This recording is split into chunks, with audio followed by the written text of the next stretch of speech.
Após termos estudado as principais verdades bíblicas referentes à salvação, concluiremos com um assunto bem pessoal: a decisão.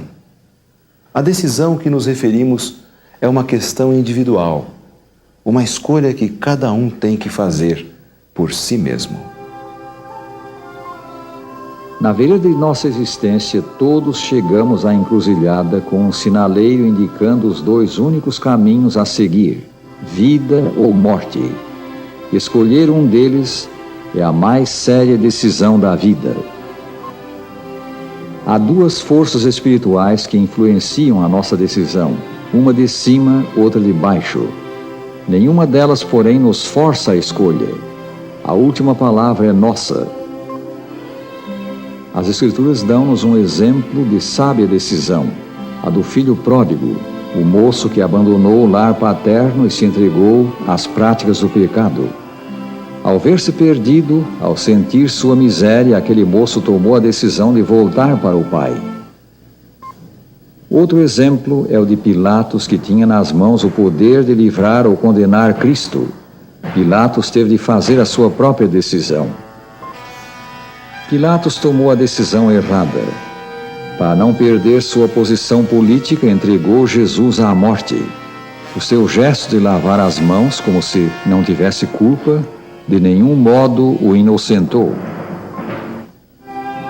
Somos livres para escolher a vida ou a morte, mas o Salvador aponta na direção da vida e diz: escolhe a vida, para que vivas. Deuteronômio 30:19. Deus vem primeiro. São de Jesus as palavras: buscai, pois, em primeiro lugar o seu reino, o reino de Deus, e a sua justiça, e todas essas coisas, as demais coisas que precisamos, vos serão acrescentadas. São Mateus 6:33.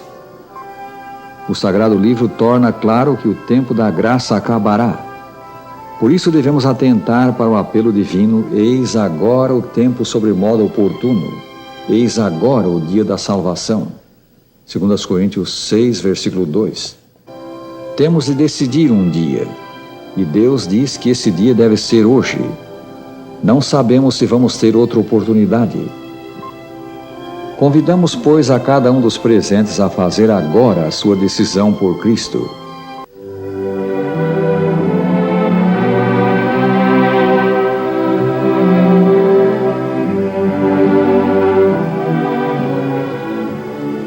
Amigo, dize conosco: prometo com a graça de Cristo, primeiro aceitar toda a verdade e andar em toda a luz que tenho recebido.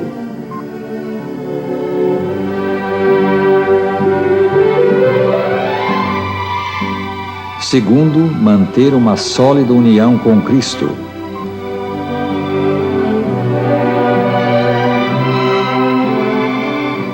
Terceiro, ler a Bíblia diariamente.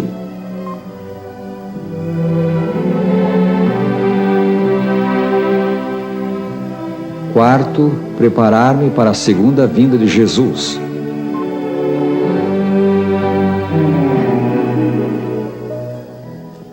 Quinto, cultivar uma vida de oração.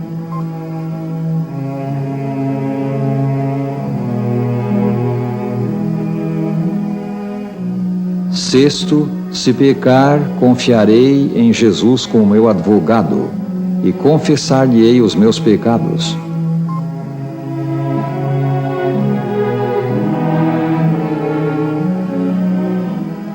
Sétimo, confiar plenamente em Deus.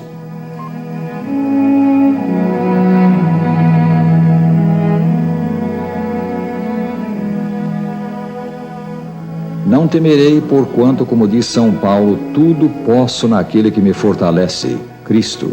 Filipenses 4, versículo 13.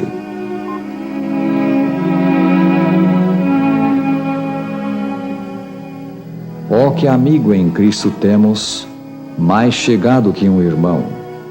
Seu amor, que sempre acolhe, traz a nós consolação. Alegremo-nos, meus amigos, porque em todas essas coisas somos mais que vencedores por meio daquele que nos amou. Romanos 8:37. Jesus nos diz: eu sou o bom pastor. O bom pastor dá a sua vida pelas ovelhas. O Salvador cuida dos seus filhos.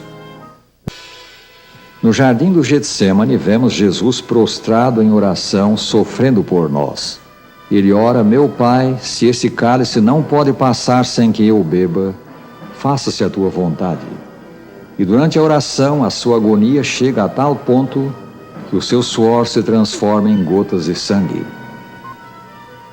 Depois veio a sua prisão e o julgamento, em que ele foi açoitado, cuspido, insultado. Então Jesus foi crucificado, dando a vida para nos salvar. Agora o Salvador nos diz: vinde a mim.